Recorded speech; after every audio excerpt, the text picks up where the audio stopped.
Hello everyone, and welcome to the first Mirror Dungeon 3 hard solo video of mine.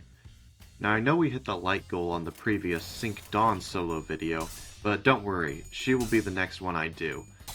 I wanted to test the waters of the hard Mirror Dungeon first and also play with Cinqclair, since he's new and that's why I'm doing him first. Now the hard Mirror Dungeon is, well, hard, but of course, with the ability to gain ego gifts, it becomes more manageable. The main difference between this and the old Mirror Dungeon is the lack of all of the great Starlight buffs, mainly the one that removes the first stagger bar, which is the real reason this dungeon is actually difficult. Moving on to the run itself, the support passives are nothing too crazy, revolving around damage or healing in some way, the most notable being the other Cinq IDs, since they work the best with Cinqclair.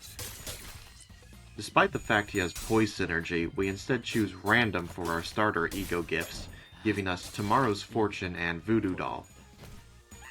The first floor is probably the scariest of the entire run, as without any real ego gifts, we are left relatively vulnerable. Getting staggered is virtually guaranteed, and all we can do is hope that when it happens, the enemies don't have enough damage to kill us. Luckily, since it's Cinqclair, this means we have access to his ego Lantern, which is a very consistent form of healing, which his ID also fuels perfectly.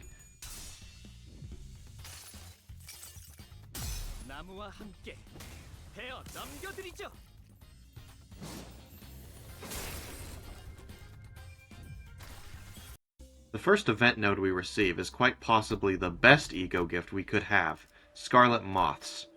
I will say this now, but it, without a doubt, saved our lives multiple times. The first boss is against G-Corp, which is most likely the hardest fight in the entire run.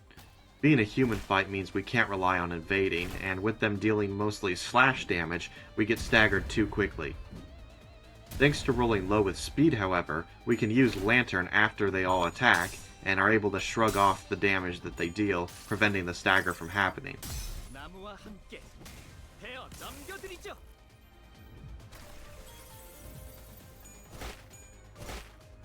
Or at least delay it a few turns, where Scarlet Moths already shows why it's so valuable, staggering multiple enemies the same turn and preventing a ton of damage.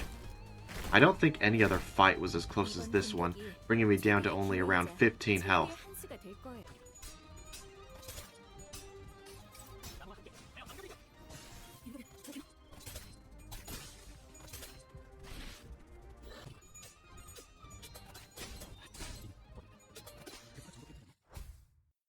After the fight, we get to choose an ego gift. Now, unlike the previous Mirror Dungeon, it's very difficult to actually choose an ego you want, as the enemy buffs are what you want to be choosing instead. So after looking them over, we take the one that buffs them the least, with Perversion, giving enemies a +2 to defense skill, which is what you basically want to take every single time for floor 1. At the first shop, we take Lithograph and Phlebotomy Pack for some more healing, as well as Painkillers, which is unironically one of the best ego gifts you could get for soloing, which is just as valuable as Scarlet Moths. After the first Pecatulum fight, we get the Pendant of Nostalgia. The next few fights aren't anything to talk about. Cinqclair's really powerful, and with all of the healing gifts we picked up, makes them pretty trivial. Speaking of trivial, the floor 2 boss, Ebony Queen's Apple. Any focus encounters are pretty easy when you have an evade, as you can easily dodge every attack no problem, so long as you're at max sanity. Once the first turn is done, we can focus down the root part of the boss with all of our attacks, finishing it off in around 4 turns.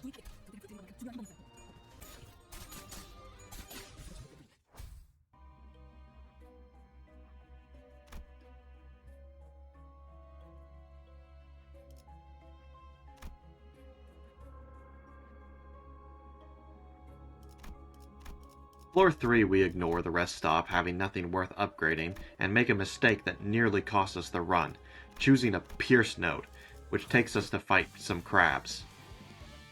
Now I was thinking this fight would be easy since we have Pierce attacks, but the problem is that the crabs inflict a ton of rupture that we can do nothing to prevent. The only reason I was able to triumph in the end is through sheer luck alone. Turn 1 I was forced to tank a bunch of hits, but not enough to stagger.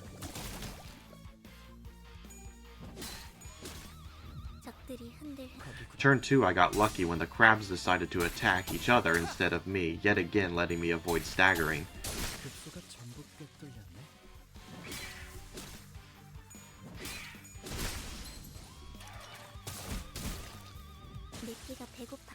Turn 3, even more luck as Scarlet Moths triggered, killing one of the crabs, giving me just barely enough slots to evade the final crab's attacks. Or at least, that's what I would have said if I actually evaded all of them. The real luck was the fact that it, yet again, decided to attack its allies.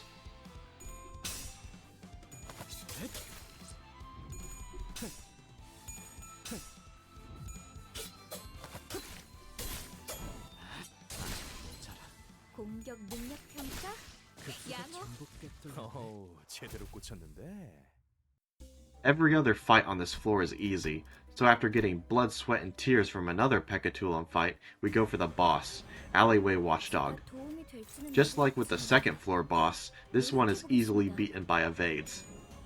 Although I believe they changed something about him, as he can actually gain charge even without landing attacks, which makes turn 2 a little more complicated, as he now has an attack that rolls high enough to beat my evade. Instead of trying to beat it though, I simply ignore the high rolling skill and, just like with the last boss, focus down a single part.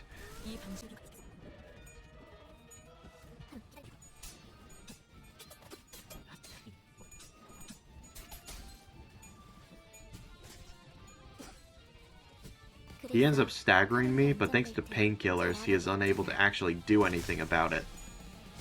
The hardest part of this boss is the first few turns, as you simply aren't fast enough most of the time to actually be able to clash.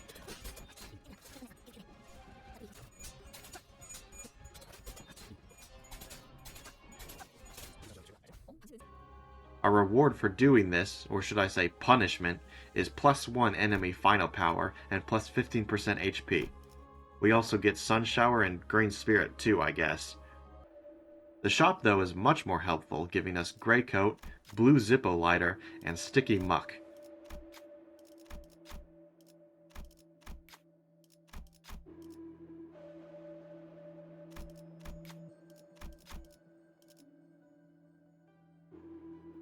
We also decide to replace Skill 1 with Skill 3. The next few nodes give us today's Expression, Golden Urn, Prejudice, and Child Within a Flask. Unfortunately, we are forced into another difficult encounter, this time against palidified enemies. They wouldn't be that bad if there weren't 3 of them using slash skills. Quite literally, the only reason I was able to survive this encounter was because of Scarlet Moths and painkillers, significantly reducing the amount of damage I was taking, as it was virtually impossible not to get staggered. Once I had regained my footing though, Lantern was able to restore all the damage I took, letting us win easily afterwards.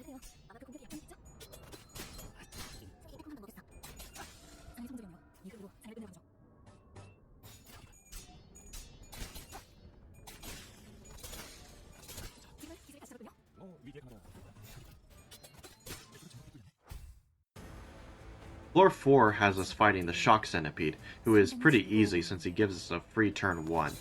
We significantly outspeed him afterwards, letting us easily beat his most powerful skill while we dodge the rest.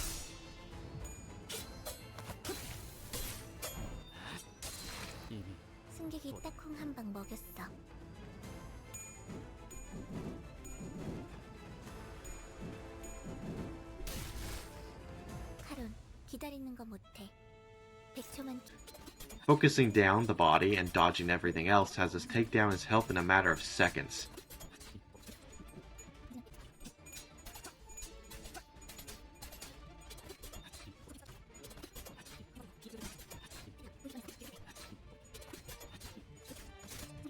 This triggers his gimmick of surviving with only 1 HP, but thanks to how absurdly fast we are, we can easily clash with all of his attacks without even using Ego, resulting in a very easy fight.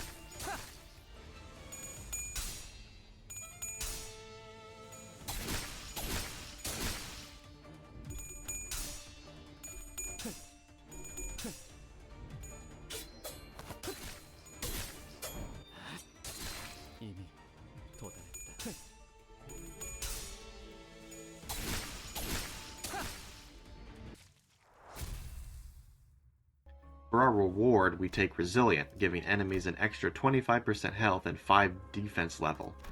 I didn't want to give them any bonus power, and a little extra health is really no big deal. This gives us the rusted cutting knife and cigarette holder. The shop gives us Stone Tomb, Bloody Gadget, and Illusory Hunt. Every fight on the 5th floor is honestly easier than the 4th, as for soloing, the first turn is the hardest, so with less enemies means we will be taking less damage and makes almost every fight trivial. Eventually we make it to the final stop, selling everything useless and upgrading everything we can before tackling the final boss, the Ambling Pearl. Once more, Evade proves why it's the only actually good defense skill, as we negate 90% of the Pearl's attacks, only failing on the last one. We target down whatever slime it attempts to target, and dodge all of the rest of its attacks. Repeat until it gives us an event, which staggers the Pearl.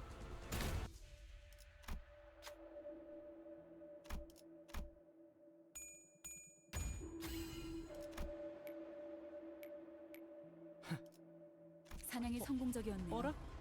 이 흐름대로 사냥을 끝내러 가보죠. Attacking the slimes again to regain some sanity, we finally start to attack the Pearl itself, now that we have enough skill slots to do so. 효과적이네요. 이 방식을 기억하는 게 좋겠어요. 내피가 배고파했어.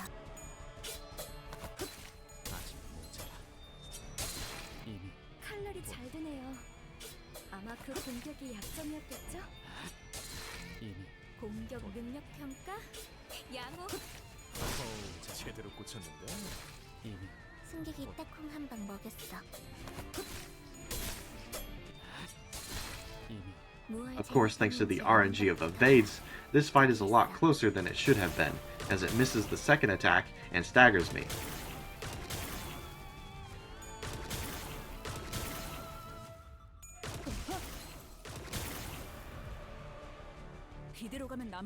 Luckily though, it's not an issue, as I can just attack the Pearl and defeat it next turn.